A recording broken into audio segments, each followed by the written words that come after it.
'Tis the season to feel holly and jolly.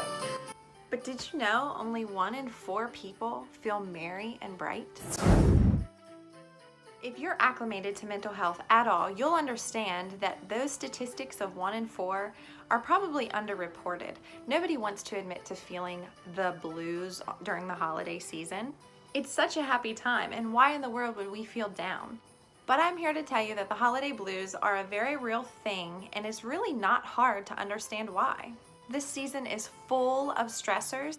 It's just the nature of the holiday game. Here are some ways to decrease the amount of stress that you're feeling during the holidays. Number 1, give yourself guilt-free permission to say no. You don't have to agree to be in 300 different places in one day. Actually, you don't even have to agree to be at 2 different places in one day. My husband and I spent many holidays visiting 4, 5, 6 different homes.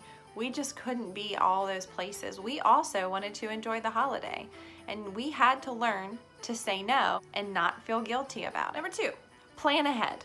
And I mean, like, when Christmas Day is over, the next day you should already be planning for your Christmas budget and your traveling plan for the next year.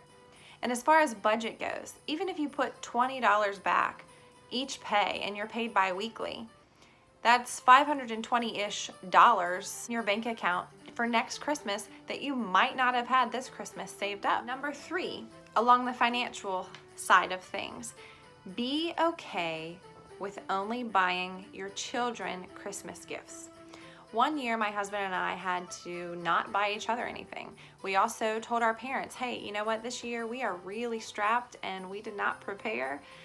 We feel like it's a wise decision to not buy any extra gifts outside of what we're buying the children. This was a really hard decision to make. We did feel a little guilty about it, but we really were hoping that our family members saw the wisdom and the sacrifice that it took to make to not receive any gifts that year. Number 4, if you're not comfortable entirely with just buying the kids presents, especially if you come from a large family, suggest a gift exchange where each person is drawing a name out of the hat. I have a ginormous family. That's a really good alternate, buying for 1 instead of buying for 15. But there are many different ways that you can help calm your nerves, bring the stress level down to normal. From Thanksgiving until Christmas Eve and to New Year's Eve, these are my favorite times of the year.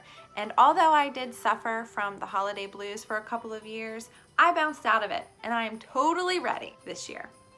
If you are feeling down, if you are feeling depressed, just know that this is only a season. Life is promised to get rough. You're not always going to have all your ducks in a row. Just because you might not be feeling it this holiday season does not mean that there's anything wrong with you. And if you're missing the holly jolly person that you used to be, I promise you'll get your holiday cheer back. Just hang on, go through the whirlwind of the season, and you know what? It'll be over before you know it.